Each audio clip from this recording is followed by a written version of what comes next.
Namaskaram. Hi, Team Kayaga from Guru Yoga, and today we're doing a how-to. So in the last video we had how-to hips, how to clear the hips, how to work on the hips, how to release energy from the hips, how to hips. So today we're going to do a little bit of back. So I know that a lot of us have issues, or some of us may have issues in regard to our lower back. For me, I don't have an L5-S1 disc, and my L4 is probably about half the size of what normally is. So, and that's coming from a young age, and it was fused. So at this point in my life, I'm really good with the yoga, and my back is really good in the fact that I've been doing it for almost 30 years now, 30 years around. And I've been doing a lot of asanas and postures that relate to helping and relieving any tightness or soreness that's in the back, especially if there's any misalignment or any injury which I've had previously before. So what we're going to do today is a few asanas in relating to how you can release your back. Just like we did with hips, we'll go in a sequential order. With certain things, it's actually sequencing based on how we can loosen up the back first and then twist it and then lengthen it. But really, it's about getting that spine to just lengthen to create more space in the vertebra. So if you have any back issues in your lower back or even mid to upper back, we're going to show you a few postures that would help and assist in relieving any pain or pressure in those areas of the body. So let's begin. We'll start off, if you have any back issues, lower back specifically, right? So a lot of compression in the discs from wherever you're standing, sitting, jumping, squatting, exercise, things like that. So there's a lot of compression in that back. What we want to do is we want to lengthen the spine before we can start to twist it or extend and flex it, right? So forwards and backwards. That's extension and flexion, or flexion and extension. So what we'll start off with is a little bit of balasana, right? So for a lot of people that have issues in the back, it's possible that the hips are misaligned. So one thing you can do is you can check out back onto the hip video and do some hip postures or releases along with your breathing, and then moving to the back sequencing. So we're going to start off either in this position here, right, extending the arms, ensuring that the chest and rib cage is lightly landing on the thighs. Now you can bring your forehead to the floor or the mat, and I want you to extend the spine forward, right? So if you have the elbows down, you can take the hands a little bit wider. That takes a little bit of pressure off the shoulders, but by lengthening the arms, you start to lengthen the spine. So you feel like the hips are drawing away from the head, neck long, and then begin to breathe. So take deep breaths in, like you're filling the lungs towards the sky. And then you're extending the arms further forward as you exhale.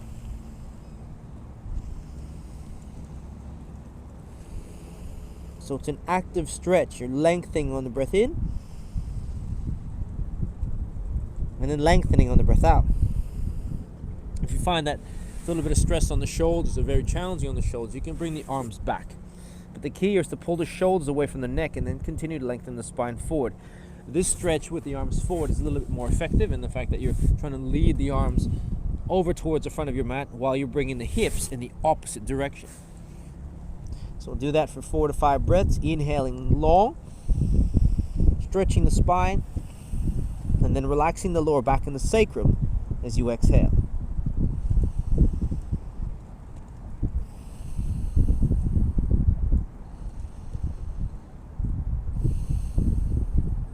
Take one more breath in, and a long, relaxing exhale. And then release. Slowly come back up. So if you find that your mid to lower back is really tight and it's a little bit sore, it's possible that the hips are out. So if you've done the hip video, great. If you haven't, we're going to work on a little bit on that hip side along with releasing the back. So what I want you to do is I want you to sit in this position here. We'll start off by taking our right leg nice and long and even hooking the right knee on the outside of the left ankle. All right, so ensure that the spine is somewhat upright. So really lengthening through the right side of the body, all right, and a little bit of hip release on the left hand side. So here you can either keep the right knee bent, or if you can extend it, extend it. The key is to try to bring your right hip behind you and rotate your left hip forward. So in this position, you can hold on to here. You can bring your hand in this position as well. You want to lift the spine up nice and straight. So stretching the spine on the inhale, and then feeling that left hip turn forward or front of your mat as you exhale. In this case, it's the side. Breathe in again. Turning, exhaling. So you also want to feel like the right hip is pressing into the floor as you lengthen through the right side of your body. So everything is somewhat aligned with the spine being upright. Breathing in, Left hip forward, right hip back, lengthen through the right shoulder, and then exhale. Beautiful. One more breath here. Continue to turn, and then exhale. So you should feel a little bit of release on that side. Beautiful. We'll switch sides. So start off with the left knee bent, right foot in front of the thigh. Just adjust there, and then we're here. Cool. So you can start from this position. Now my shoulders are square with the front edge or the side edge of my mat. Feel like the right hip is being released, and then you're lifting from the left side. So this time it's the right hip goes back on the inhale. Left hip, feel like you're drawing it forward and into the floor as you exhale. So remember that your hips are independent of your spine, your sacrum. Your sacrum is between the hips, and you get about a 3 millimeter movement in terms of rotation between the hip and that sacrum. So there's a little gap there. If the hips are misaligned, the next closest thing to those hips, we'll feel it, is it's going to be your spine, which leads to the muscles that run up and long and down the spine that supports you. Okay, if you want to take that left leg nice and straight, I'm going to pull this leg in. Again, try not to compare between the left and right side. They're totally different depending on what you do on a daily basis, how you sleep, what your posture's like, right? If there's any leg or arm discrepancies as well, will determine whether you're tight on one side or loose on the other, and vice versa, and if you've trained more on one side than the other, as well as if there's any challenges in terms of strength between one side and the other. Take a breath in. Left hip press into the floor, rotate the right hip back, and then exhale. One more deep breath here, and then releasing on the exhale. All right, so we're going to come back now to sitting, and it's called Baddha Konasana, butterfly pose. So we see a lot of this when we get into this position with the soles of the feet that touch, knees wide. Really, we're trying to open up through the hip and the inner thigh area. But when we try to come forward to lengthen, it's more of trying to round the upper back and shoulders, which many people do, but we want to avoid doing that. You want to lead with your belly button towards the heel. All right, this will allow, again, the spine to lengthen forward and at the angle that you need it to. Not necessarily trying to get as low as you can, because it's really irrelevant how low you can get. It's more of how far you can lengthen the spine over your feet. So we're going to keep the chest upright. Feel like you're leading your belly button towards the toes on an inhale, and then you're lengthening even more on the exhale. So the crown's going up as your chest is coming forward. All right? Squeezing the shoulder blades back. So instead of that, which puts a lot of pressure on the mid to upper back, and then eventually the lower back as you start to go forward, it's more about getting yourself to come forward here. Breathing in, clearing space in this area of the body, and then folding on the exhale. Breathing in,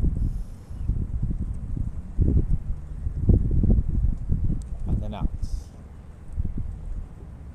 Beautiful. So whether the knees are bent or if the legs are straight and wide or close, however you want to do it, it's more about, again, lengthening the spine forward, because depending on the space that you have in between your vertebrae will determine how long or how much you can fold or bend, right? So some people can really fold forward or bend backwards.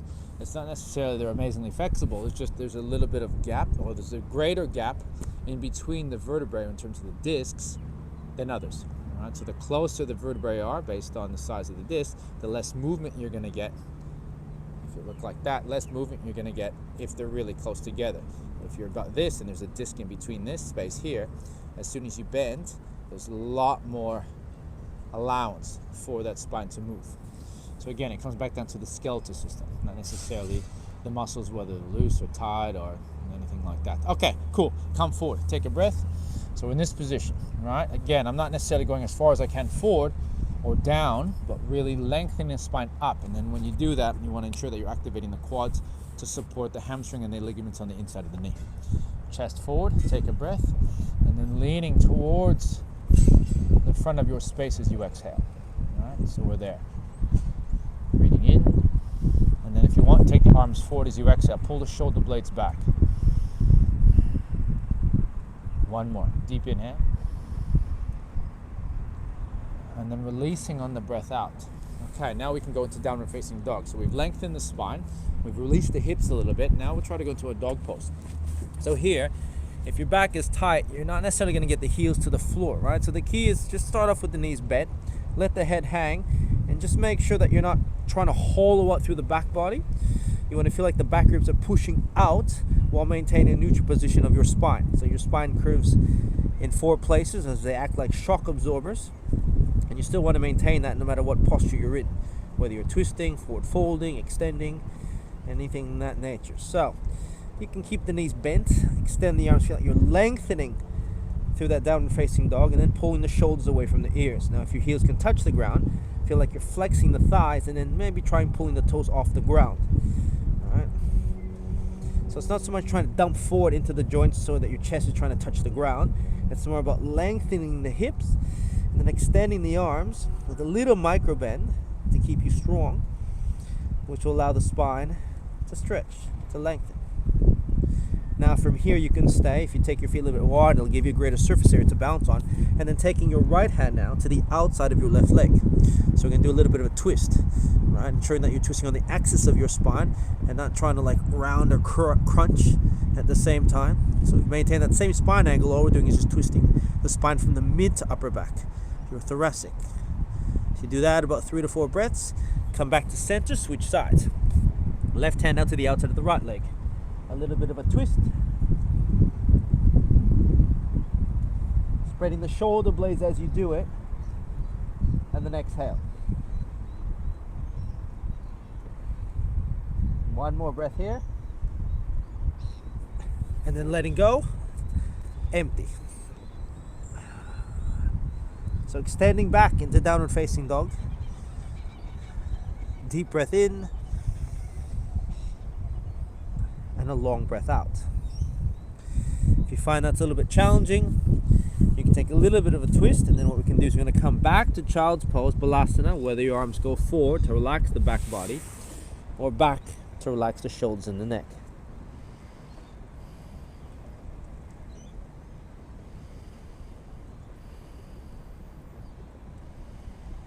So another posture we can do to try to get you to lengthen through the side of your back now is an extended side angle. So we can take our right foot in that position here. We'll start off with the left knee on the ground just to make it an easier option for you. And then take your right hand on the inside of the foot of the knee. You're going to feel the inside of the left hip release, which will help control the outside of the right hip. It'll help relieve it. Now what I want you is you're going to take your left arm nice and high, long, right? So you're going to stretch all through that left side. The key is you want to reach up nice and strong. You're not trying to dump into the joints here or like have this arc, but really stretch the arm out. So breathing on the inhale to lengthen, and then opening up the chest on the exhale. So you're going to really get this side of the body to release, to lengthen, right? Especially through the low back here. And that area of the body assists in your posture, especially if you're sitting. Breathing in.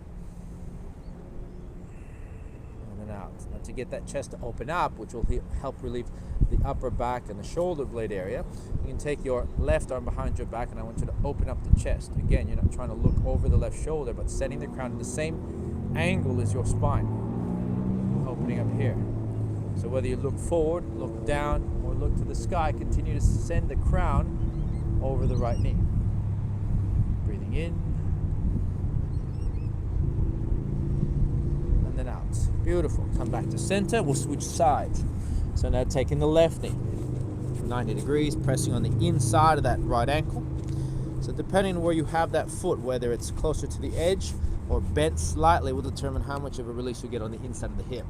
Now as you press forward in this direction, we're going to take our right arm nice and straight, right? Send it. So here you can look at the hand, you can look sideways, you look down. Again, you want to feel a nice straight line from the right ankle, right knee, right hip, right shoulder, and then the arm. Lengthen. Breathing in. And then out. Opening up the chest. Inhale. And exhaling. One more breath here. Stretch. And then release. Come back. Exhale. Alright, so as we have a seat, pulling the shoulder blades back, chest up nice and high. Just get your hands now behind your back. So you can either use a strap if you need to, or have your hands interlace your fingers, pull the shoulder blades back. Yeah, that might be mine actually. Thank you. Okay. Appreciate it. Yeah. Drop something. But some gentleman brought it back. Okay, cool. So I have a strap here. Usually they come with your mats, but this one didn't. We're gonna get the chest to come upright. All right, squeeze the shoulder blades together and down. All right, opening up the chest. So by clearing and opening up the chest, will also help reciprocate a release in the upper back area for the traps and the rhomboids. So in this position here, right, breathing in and out. So get the chest open first. You may feel a little squeeze in the shoulder blades or in between the shoulder blades. The neck is long. Again, the spine's going up. Breathing in and then out. Now I want you to go forward. You're going to interlace your fingers now. Release that strap from behind you. Interlace. We're going to bring the chin to the chest and we're going to lengthen. All right, so you kind of lean back. You can sit on a block if you need to. I'm on my heels, chin to chest, and then feel like the shoulder blades are expanding. All right, so you'll see this angle where I'm at. We're here. Really lengthen.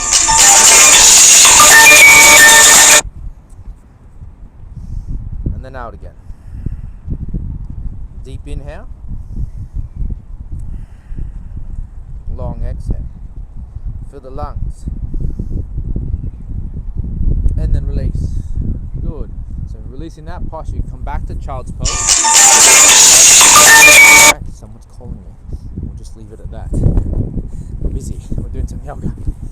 So I want you to extend the arms. Find your child's pose in this position. Shoulders away from the ears. Hips back. Breathing in. And then out again. Just notice the difference by extending your arms forward in comparison to what you had previously at the beginning of this video. So we've worked through the shoulders and the back.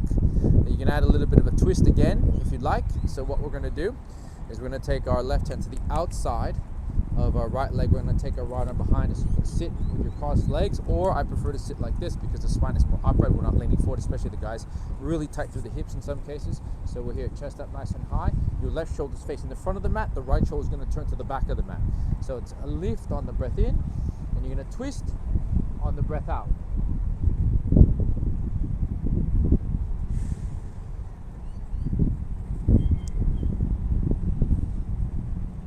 Again, it's a rising on the inhale, and then you're rotating on the exhale. So this is going to get this part of the back, your lats, the multifidus, which run along, and the spinal erectors that run along the spine to release and also to strengthen. Good. We'll come back and we'll switch sides. So I'll go on this side. So I'm taking the right hand to the outside of your left leg, left hand behind you, chest up nice and high. Take a breath in. And then you're going to turn, look over your left shoulder as you exhale.